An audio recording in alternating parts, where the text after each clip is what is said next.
Many or Not has a title that I think looks pretty cool and want to know what you think of this. Ankh, Gods of Egypt. This game is good for 2 to 5 players ages 14 and up and should take you about 90 minutes to complete. Play as a god of ancient Egypt, competing to survive as society begins to forget the old ways so that only you and your followers remain. Build caravans, summon monsters, and convert followers in your quest to reign supreme in Ankh, Gods of Egypt. Deities, monsters, and the people of ancient Egypt have been lovingly reimagined and reinterpreted in a beautifully illustrated and detailed miniatures, and the players will truly feel like gods as they shake the very foundations of Egypt. All gameplay in Ankh, including combat, is streamlined and non-random. Compete and win solely on your godly wits alone. Alright, cool mini or not, they have definitely impressed me and a lot of other people for some time now. And that is a great description of the game from them, I think. And the idea that it gets rid of randomness. Almost every game I've played, there's been chance involved, randomness, probability.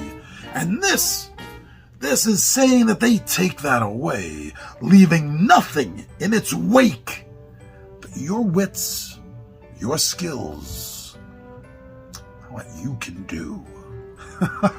Wow, that is a hell of a claim, isn't it?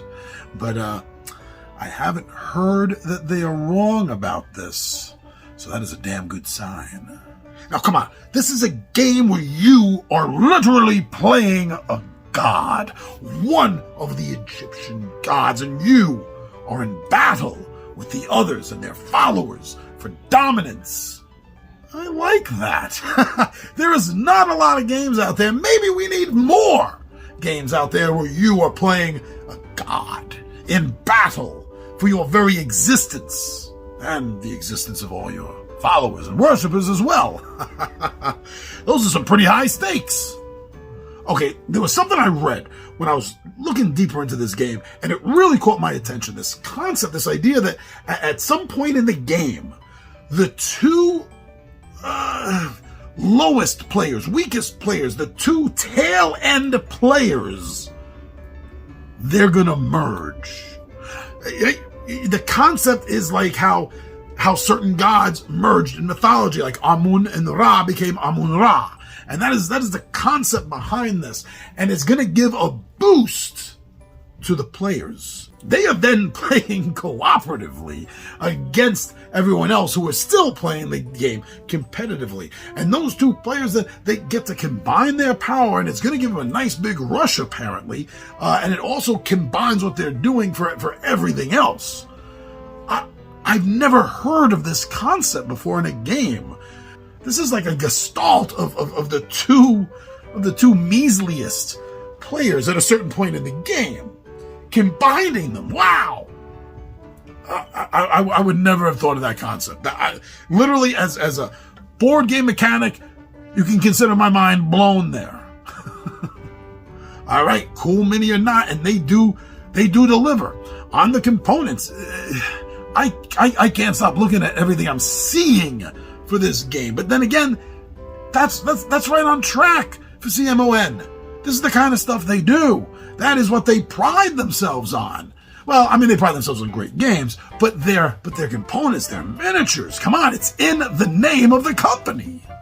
Apparently there's a ton of different playable scenarios in this game, which, along with the option to play a multitude of different gods, and multitude on top of that, once in a game you start like merging gods, it really seems to me that this game has almost unlimited replayability. It just seems that you're constantly going to be able to do something different in this game and experience something new. And part of that is also because I didn't see anyone say this specifically, but everything of the description makes me feel like this is a sandbox game.